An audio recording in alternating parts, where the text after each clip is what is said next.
Minggu Palem disebut juga sebagai Minggu Suci.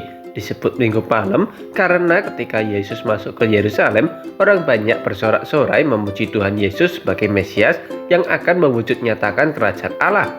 Hanya saja, orang banyak ini belum mengerti apa yang akan terjadi dalam minggu ini, Minggu Suci yang penuh tragedi bagi Yesus. Minggu Palem dimulai ketika Yesus dan murid-muridnya pergi ke Bukit Zaitun. Lalu dua orang murid Yesus diminta untuk mengambil seekor keledai muda untuk Yesus tunggangi.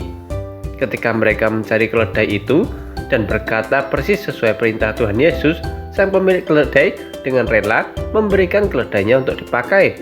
Lalu para murid mempersiapkan keledai itu untuk ditunggangi Yesus. Yesus menunggangi keledai lalu memasuki kota suci Yerusalem.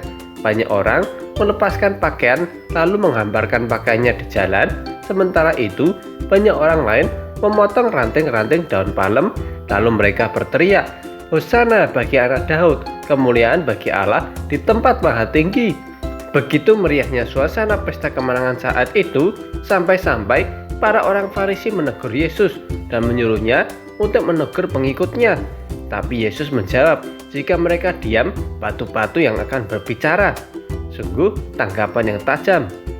Tapi di tengah gegap gempita, Yesus menangisi Yerusalem, menubuatkan kehancuran Yerusalem sekaligus mengatakan sebuah paradoks. Orang-orang tidak tahu apa yang mendatangkan damai sejahtera bagi kita semua.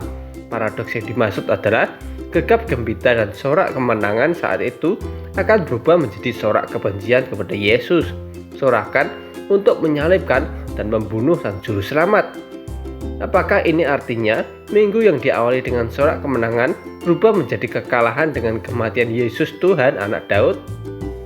Lukas 19:42 berkata, katanya, alangkah baiknya jika pada hari ini juga engkau mengerti apa yang perlu untuk damai sejahteramu, tetapi sekarang hal itu tersembunyi bagi matamu.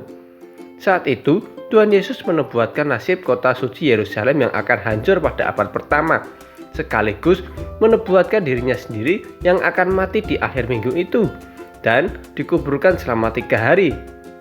Orang-orang yang sedang mengeluh-ngeluhkan Yesus dengan ranting palem sama sekali tidak mengerti apa yang harus dikorbankan untuk memperoleh damai sejahtera. Murka Allah atas dosa manusia sudah di depan mata Tuhan Yesus. Tuhan Yesus tahu persis waktunya sudah dekat mengorbankan dirinya sang anak Allah untuk memperdamaikan Allah dan manusia.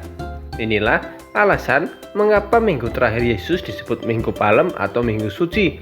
Minggu penuh kemenangan karena Tuhan Yesus telah mengalahkan maut dan mendekatkan kita dengan kerajaan Allah. Hosana bagi anak Daud, kemuliaan bagi Allah di tempat maha tinggi.